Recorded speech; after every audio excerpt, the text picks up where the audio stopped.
Bah Fred, qu'est-ce qui se passe? T'es malade? Je sors de chez le médecin. C'est pas très grave, mais il m'a prescrit des médicaments. Au fait, tu sais pas où il y aurait une pharmacie? Bah si, un petit peu plus loin, tu continues. Ah bah ouais. Bonjour messieurs, dames. Bonjour. Oh bah Jamy, qu'est-ce que tu fais là? Je remplace mon cousin, le pharmacien. Il est malade. C'est bête pour un pharmacien, Ouais, hein. comme tu dis, et toi, qu'est-ce qui t'amène? Je sors de chez le médecin, il m'a prescrit un médicament, regarde. Je vais voir, un antibiotique. Tiens, un médicament d'origine. Tiens, bah à la place, je vais te donner un générique. Un générique, qu'est-ce que c'est que ça? C'est un médicament? Évidemment, c'est un médicament comme un autre. Ouais, j'aimerais bien savoir comment ils sont fabriqués, ces génériques. Je vais mener ma petite enquête, je reviens. C'est ça. Bonne chance, Fred. Et moi, pendant ce temps, j'explique. Les génériques sont des médicaments comme les autres. Comme tous les médicaments, ils contiennent une substance qui va agir sur l'organisme pour le protéger ou pour le soigner. Alors, pour comprendre comment fonctionne un médicament, il faut plonger dans l'infiniment petit. Notre organisme est constitué de cellules, comme celle-ci. Des milliards de cellules différentes les unes des autres. Ainsi, les cellules de notre gorge sont différentes de celles de notre foie ou de celles de notre estomac. Eh bien, quand nous sommes malades, ce sont ces cellules qui fonctionnent mal. Les médicaments, qu'ils soient génériques ou non, sont conçus pour agir sur ces cellules défectueuses afin qu'elles se remettent à fonctionner correctement. Seulement attention, toutes les maladies ne peuvent pas être soignées par le même médicament. En effet, on l'a vu, les cellules ne sont pas toutes identiques. En fait, elles possèdent toutes une sorte de serrure. Le médicament doit donc impérativement posséder la bonne clé pour se fixer sur les cellules défectueuses. Ainsi, le médecin et le pharmacien vont choisir le médicament ou son générique adapté pour soigner une angine, l'asthme ou le diabète. Hey Jamy, viens voir. Je suis à Évreux dans une usine qui fabrique des médicaments. Si, regarde. D'ailleurs, tu sais qu'ici, on fabrique aussi bien des médicaments d'origine que des médicaments génériques. Et le marché des génériques est en plein développement. En effet, chaque année en France, on sort environ 60 nouveaux médicaments génériques. Mais je me pose quand même une question. Si les génériques sont des médicaments comme les autres, pourquoi on les distingue alors des médicaments d'origine? T'as la réponse, toi? Parce qu'ils n'ont pas été créés au même moment. Arrêtons-nous un instant sur la façon dont sont conçus les nouveaux médicaments. En général, tout commence dans un laboratoire où des chercheurs vont fabriquer de nouvelles molécules, de nouvelles substances actives que l'on va retrouver dans les nouveaux médicaments. Parfois, ces nouvelles molécules sont également découvertes dans la nature, mais c'est beaucoup plus rare. Dans les laboratoires, les chercheurs ne travaillent pas vraiment au hasard. En effet, ils connaissent les cellules sur lesquelles vont devoir agir les nouveaux médicaments. Par conséquent, ils fabriquent des molécules avec la clé adéquate. Évidemment, toutes ces molécules ne finissent pas à la pharmacie.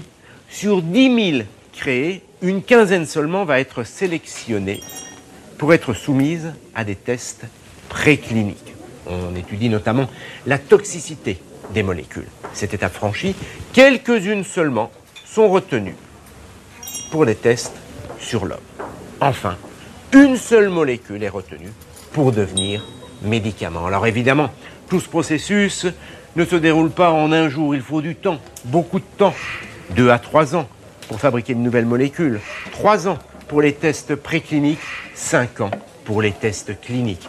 Faites le calcul, ça fait 10 années, 10 ans de recherche et de développement qui coûtent plusieurs dizaines de millions d'euros.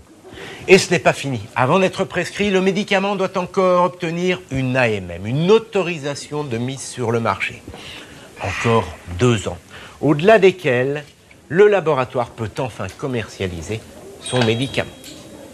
Il est alors le seul à pouvoir exploiter la molécule. En effet, elle est protégée par un brevet que le laboratoire a pris soin de déposer. Un brevet qui court sur 20 ans. Seulement voilà, ce brevet en général est déposé juste après la découverte des molécules. Autrement dit, quand le médicament arrive sur le marché, 10 années se sont déjà écoulées. Il reste au laboratoire 10 ans pour exploiter la molécule. Au-delà, en France, la molécule tombe dans le domaine public. Concrètement, la molécule et le médicament peuvent être développés par un autre laboratoire. Le médicament devient alors générique par opposition à un médicament dit d'origine. C'est comme si la molécule commençait une nouvelle vie. Pour sortir sortir de nouveaux médicaments génériques sur le marché, les laboratoires pharmaceutiques surveillent en permanence la fin de validité des brevets qui protègent chaque molécule. Et il n'est pas rare qu'un médicament d'origine soit protégé par plusieurs brevets.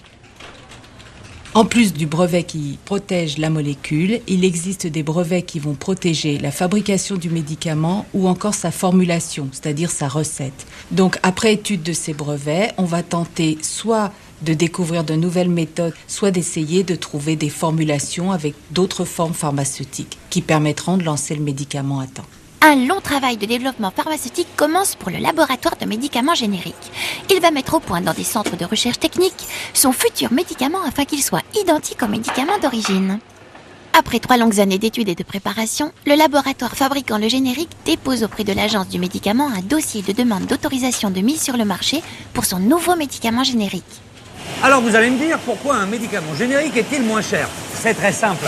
En effet, le produit d'origine, lui, est parfaitement connu. Le laboratoire qui produit le générique n'a donc pas besoin de dépenser de l'argent pour trouver le principe actif.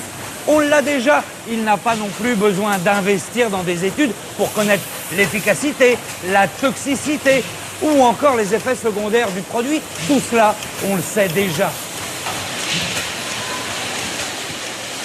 Résultat, un médicament générique coûte entre 30 et 50% moins cher qu'un médicament d'origine. Pour vous donner un exemple, si le médicament d'origine coûte 30 €, eh bien son générique va coûter aux alentours de 20 €. Tu te rends compte, Jamy? Ça fait faire de sacrées économies aux patients, ça. C'est génial. Et aussi à l'assurance maladie. Vous savez, la fameuse Sécu, la sécurité sociale. Cet organisme rembourse aux personnes qui cotisent une partie de leurs dépenses de santé, c'est-à-dire les frais d'hospitalisation, les consultations chez le médecin et les arrêts de travail, ainsi que les médicaments. L'ennui, c'est que depuis quelques années, les remboursements sont plus élevés que les cotisations. Alors pour faire des économies et revenir à l'équilibre, eh bien, l'assurance maladie incite à l'utilisation de médicaments génériques dont le prix est moins élevé. En 2005, les médicaments génériques ont ainsi permis à l'assurance maladie d'économiser 561 millions d'euros. Pas mal, hein? À terme, cette mesure devrait également profiter à la recherche. En effet, si la balance s'inverse, eh bien, l'assurance maladie pourra prendre en charge de nouveaux médicaments issus de la recherche et plus coûteux. En France, les médicaments génériques représentent 16% en volume de tous les médicaments remboursables. Cette part a atteint les 50% chez nos voisins allemands et anglais, qui en font usage depuis plus longtemps. En 1999, l'assurance maladie a mobilisé les pharmaciens pour développer la vente des médicaments génériques. La loi de 1999 permet aux pharmaciens de remplacer le médicament prescrit par le médecin par un médicament générique, sauf mention contraire du médecin. Il existe beaucoup de médicaments génériques et dans le travail du pharmacien, celui-ci est aidé par un répertoire d'équivalence dans lequel le pharmacien va choisir le médicament générique adapté à la prescription du patient. Cette substitution n'est possible que si le médecin prescrit un médicament dont la molécule est inscrite dans ce répertoire. Et pour ne pas se tromper lors de la prise des comprimés, le pharmacien doit indiquer sur l'ordonnance en face du médicament d'origine le nom du médicament générique. Malgré les économies effectuées, l'assurance maladie estime qu'elle pourrait encore récupérer des millions d'euros supplémentaires si l'on avait recours systématiquement aux médicaments génériques. Dans ce but, elle a signé en 2002 un accord avec les médecins pour qu'ils prescrivent plus de génériques. Voilà madame, bonne journée. Alors Fred, elle avance cette enquête sur les génériques? Ça avance, Jamy, ça avance. Au fait, tu sais ce que je viens de découvrir? Que les usines qui fabriquent des médicaments génériques peuvent aussi fabriquer des médicaments d'origine. Et c'est bien normal car le générique est un médicament comme un autre. Il doit donc bénéficier des mêmes exigences de qualité qu'un médicament d'origine. C'est la raison pour laquelle, eh bien, à chaque arrivée de matière première, on effectue des contrôles. Tu vois cette poudre blanche? Elle contient le principe actif du générique. Eh bien, pour chaque lot, on va faire des prélèvements d'échantillons, voilà, en profondeur. Je prélève et ensuite je vais envoyer cet échantillon au laboratoire de contrôle pour l'analyser. Et voilà. Et c'est pas tout. Il faut aussi peser les différents ingrédients avec une très grande précision. Car en effet, la recette du médicament générique, comme la recette de tout médicament d'ailleurs, doit suivre scrupuleusement les instructions du dossier d'autorisation de mise sur le marché. Donc, Jamy, je suppose que si le médicament générique est identique au médicament d'origine, il doit avoir les mêmes ingrédients et la même recette, non? Quasiment. Qu'est-ce qui caractérise un médicament? D'abord, la molécule qu'il contient, autrement dit, la substance active. Ensuite, la quantité de substance active qu'il contient. Autrement dit, le générique de ce médicament contiendra exactement la même molécule, autrement dit, la même clé qui va aller se fixer sur les mêmes cellules malades, la même molécule donc, et en même quantité. Et ce, quelle que soit la forme, la couleur ou le goût du médicament. Finalement, seules les substances qui sont liées à l'aspect du médicament, ce qu'on appelle les excipients, et qui permettent de transporter le principe actif vers les cellules malades, peuvent changer. D'ailleurs, les laboratoires de générique utilisent parfois des excipients issus des dernières technologies. Finalement, c'est un petit peu comme avec les voitures, au fil du temps, les constructeurs proposent des versions améliorées, le moteur reste le même, seuls quelques petits détails changent, la forme des phares ou la couleur des sièges par exemple. Au cours de chaque étape de fabrication du médicament générique, des prélèvements sont effectués pour vérifier le poids, l'épaisseur, la dureté ou la friabilité des comprimés. Que ces médicaments soient des médicaments d'origine ou des médicaments génériques, les exigences sont les mêmes. C'est-à-dire que les procédures, les méthodes de travail, les méthodes de contrôle sont identiques. Nos clients sont des laboratoires pharmaceutiques qui, dans les deux cas, nous demandent le même type d'exigence. Dans les deux cas, s'agissant d'un médicament, nous devons nous conformer au dossier d'AMM. Et notre pharmacien responsable ne libérera pas de produits qui ne répondent pas aux spécifications du dossier d'AMM. Le laboratoire de contrôle de l'usine va également vérifier que les comprimés ne sont pas contaminés par des microbes et qu'ils contiennent bien les bons dosages et les bonnes quantités de principes actifs. L'usine est elle aussi régulièrement contrôlée et inspectée par l'agence du médicament qui s'assure de la bonne conformité des méthodes de travail et de contrôle. Bah Fred, t'es malade? Qu'est-ce qui se passe? Qu'est-ce que tu fais à l'hôpital? Ah non, je te rassure, ça va très bien. Je suis juste en train de tester un nouveau médicament générique. Et oui, c'est comme ça. Avant de mettre sur le marché un générique, le fabricant doit prouver aux autorités de santé que son générique se comporte de la même manière que le médicament d'origine. Et pour ça, c'est très simple. On teste le médicament générique sur des personnes volontaires comme nous. Alors, je te rassure, ça ne se fait pas n'importe où, uniquement dans des établissements de santé qui sont habilités à faire ce genre de test. Et le travail est très simple. Regarde, il suffit que j'avale le médicament générique.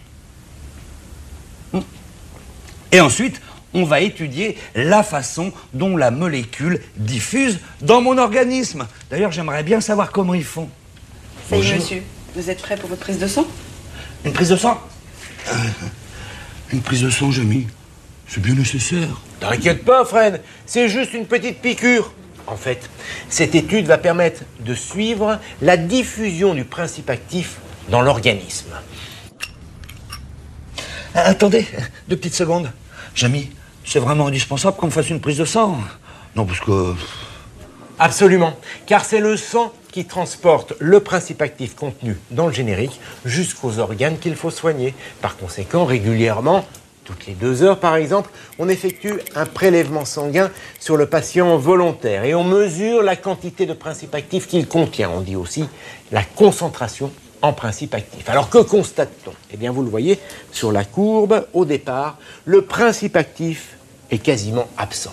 Et c'est tout à fait normal. En effet, ce principe actif ne se retrouve pas directement dans le sang. Il doit d'abord passer par l'estomac et c'est seulement ensuite qu'il circule dans les vaisseaux sanguins. D'ailleurs, si on observe à nouveau la courbe, eh bien on constate que plus le temps passe, plus la concentration en principe actif augmente. Elle atteint même un pic, puis elle redescend régulièrement jusqu'à redevenir nul. C'est important, car de cette manière, on sait comment, c'est-à-dire à quelle vitesse et en quelle quantité le principe actif contenu dans le générique pénètre dans l'organisme et comment il en ressort. Bon allez, salut les gars, à bientôt. Eh, au fait, Jamy, tu sais quoi? On m'a demandé de revenir dans 5 semaines, mais cette fois pour tester le médicament d'origine. Je comprends pas. Je croyais qu'on faisait des études sur le médicament générique. Oui, mais l'objectif, c'est de comparer le médicament générique avec le médicament d'origine. Pour cela, les mêmes patients vont être soumis à la même étude avec le médicament d'origine. Prise du médicament, prélèvement sanguin toutes les 2 heures, analyse de la concentration en principe actif, etc., etc. Si les deux courbes se superposent parfaitement, eh bien cela veut dire que le médicament d'origine et le médicament générique agissent de la même manière. Autrement dit qu'ils arrivent à la même vitesse et en quantité identique au niveau des cellules cibles. On dit alors que ces deux médicaments sont bioéquivalents. Pour les laboratoires de médicaments génériques, ces études de bioéquivalence sont capitales.